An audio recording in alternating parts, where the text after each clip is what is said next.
Good morning, everyone. The forecast places North Carolina in the bullseye of Hurricane Florence, and the storm is rapidly getting stronger. When weather forecasters tell us life-threatening, we know that it is serious. North Carolina faces three threats here. First, the ocean surge along our coast. Then the strong winds, which may be higher than the other hurricanes that we have recently experienced. And of course, inland flooding from heavy rains. And we here in North Carolina are bracing for a hard hit. Today, let me be clear. North Carolina is taking Hurricane Florence seriously. And you should too. Get ready now. Today, I've asked the President for a disaster declaration on behalf of North Carolina so that we can get federal help as soon as possible. Dare County is beginning evacuations. I think Hatteras Island today, and I think the rest of Dare County tomorrow. And we expect that other coastal communities will follow shortly. With me here today at our Emergency Operations Center is North Carolina's team that is preparing for Hurricane Florence. Along with Monica here, who is doing our American Sign Language, we have Emergency Management Director Mike Sprayberry to my immediate right. We have Public Safety Secretary Eric Hooks to my far right over there, your left. We have the Adjutant General of the North Carolina National Guard, Major General Gregory Lusk, who is on the very end. Beside him in the middle there is our North Carolina Highway Patrol Commander, Colonel Glenn McNeil. And to my immediate left here is our Transportation Secretary, Jim Trogdon. All of these are working together with our local and federal partners to make sure North Carolina is ready. Florence is intensifying steadily. This storm is strong, and it's getting stronger. The best safety plan is preparation and common sense. We still have a couple of days to get ready, so let's use that time. We're using it as a state, and I urge North Carolina to use that period of time to get ready. The good thing is that North Carolina does have experienced emergency responders who are already hard at work. They're seasoned and ready, and we're grateful for them, often putting their lives on the line to help others. We often help other states in crisis, and now we're getting that help in return with heavy equipment, helicopters, high-axle vehicles, and other emergency equipment that we may need, as well as more swift water teams. We have 200 National Guard troops that have been activated, and we have many more who are there and ready to serve and to be activated when we need them. Our best defense is good preparation. Preparation as a state is making sure we have enough people, enough fuel, shelters, making sure we stage resources strategically around the state, and that we're coordinating with our utilities, with our county officials, our federal officials, and many more. Our Emergency Operations Center here has been activated, and we have meteorologists, emergency responders, public health experts, the utilities, the National Guards, critical volunteer groups already on site. And right now, we're getting the resources in place that we may need. Our state transportation workers are readying earth movers and other equipment to clear roads. And we're making sure that our local contractors are in place. The state health department and counties will make health centers and facilities along with shelters ready. And we're always grateful for our volunteer organizations like the Red Cross and the Baptists on Mission and others who have already pledged to help us provide food at the shelters and we're grateful for their dedication. Now you, the people of North Carolina, need to get ready. Now is the time to review your emergency plans, not later when this storm is on our doorstep. Figure out your evacuation route and discuss how you will contact family and friends, particularly seniors who may be in your family. Gather up your emergency supplies: food, water, flashlights, extra batteries, medications, important documents, and other items that you will need if you have to evacuate quickly. Remember to plan for your pets if you must evacuate. And make sure that you clear your yard of debris that could cause damage in high winds. We know that this is already just turned into a Category 3 storm. It could be Category 4 by the time it gets here. Those are high winds, and debris can cause significant damage and even injury or death.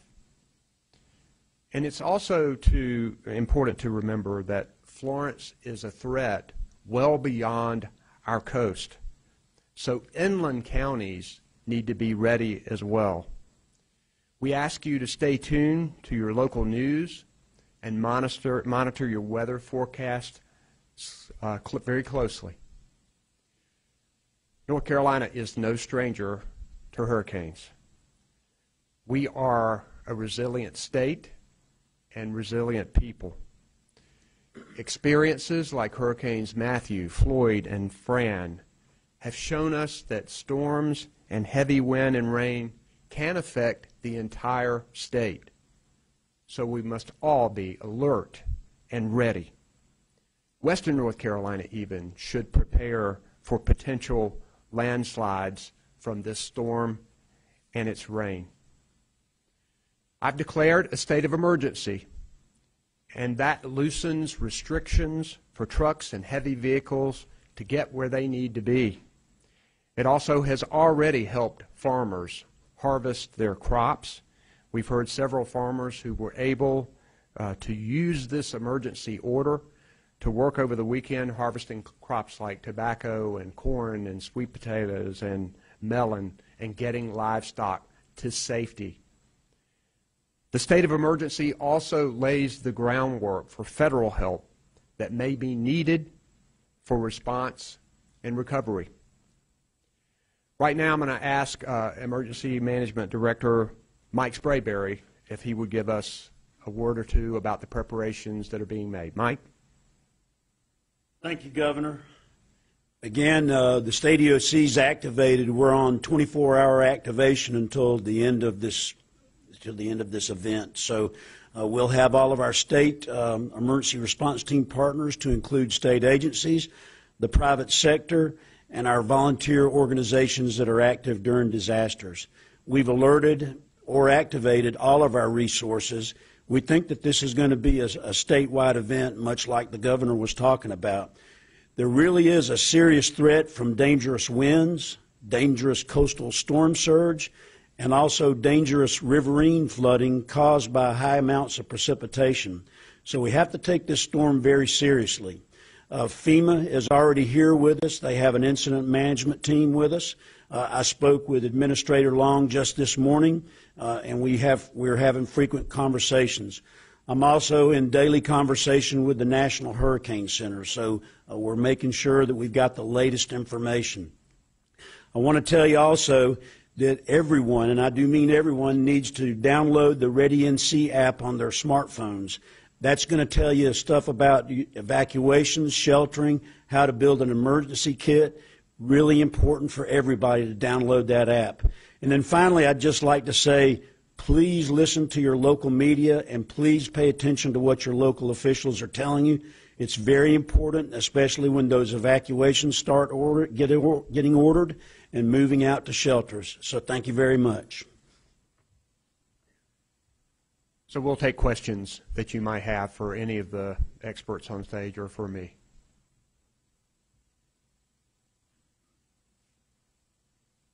Yes. Hi, Governor. Maybe you or Mr. Sprayberry could talk about just the idea of it seems like we've known for a few days now that this was possibly coming. Has it helped in terms of building up resources to prepare for this, given the fact that we've known it just isn't a surprise, I guess is what I'm saying. I think the fact that this storm and the hurricane modeling has been so consistent over the last few days is fairly unusual, I think. Katie Webster is our meteorologist here who just briefed us, but to have a storm that is pretty much tracking along the same way, and a lot of the models agree. So we do know that we're in the bullseye, and we're using this time, I think, to get all of this together, the equipment that we need, the people that we need, locating our strategic resources. I also talked to Administrator Brock Long, the FEMA administrator, this morning. He is from North Carolina. He knows our state well, and he says that this is going to be a statewide event. So sometimes in the state, and Mike can tell you this, is that you have some equipment you move from one part of the state to another to make sure you concentrate resources. Here we have more of a problem with that because all parts of the state could be affected by the storm. So it's been important that we've been able to get help from other states, from the federal government. I will be talking with other governors during the day, already had a conversation, and look forward to coordinating our effort. Mike, you got anything to add? No, sir. Okay. Yes.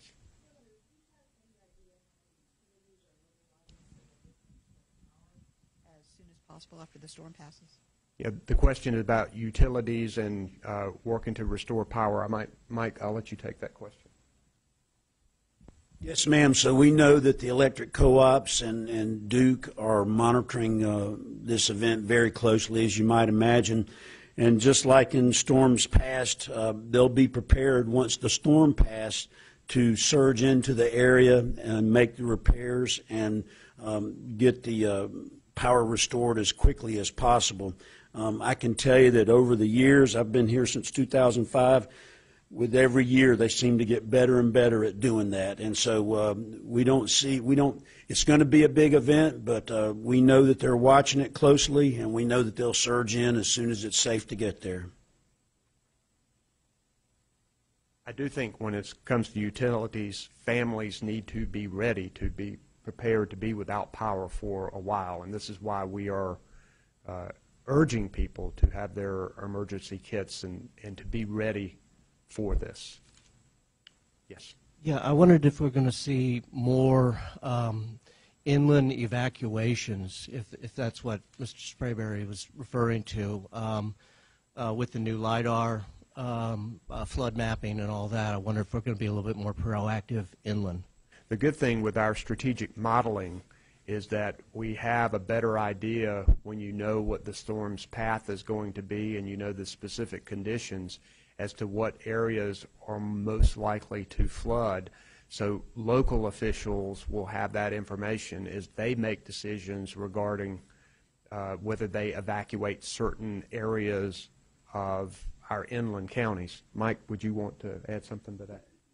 So, yes, sir. I think that what you're talking about, just this morning we had a discussion about targeted evacuations along the Neuse, Lumber, and Tara rivers, and we're doing that modeling right now because we want them. It's very difficult right now because as a hurricane makes landfall, it's difficult to understand, what it's going to do after that. They call it the decay of the hurricane, and so, but we are anticipating a great amount of precipitation, so we want to be able to provide our local partners with some really specific data as far as structures on who needs to evacuate. Thank you.